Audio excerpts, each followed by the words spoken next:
तेज से पढ़ो ना, ये तो वाटरमेलन है। इधर है A4 एप्पल। चलो पढ़ो A4। हाँ हाँ। B4। हाँ C4। Yes C4 cat. D4 dog. E4 F4 G4 H4।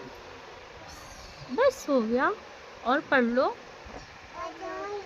क्यों? अब दूसरा वाला पढ़ोगे? आपको आते हैं क्या? नहीं आता आपको? नहीं आता। अच्छा पढ़ के बताओ। हाँ। अच्छा I4 आइसक्रीम किधर है? J4 जूस किधर है?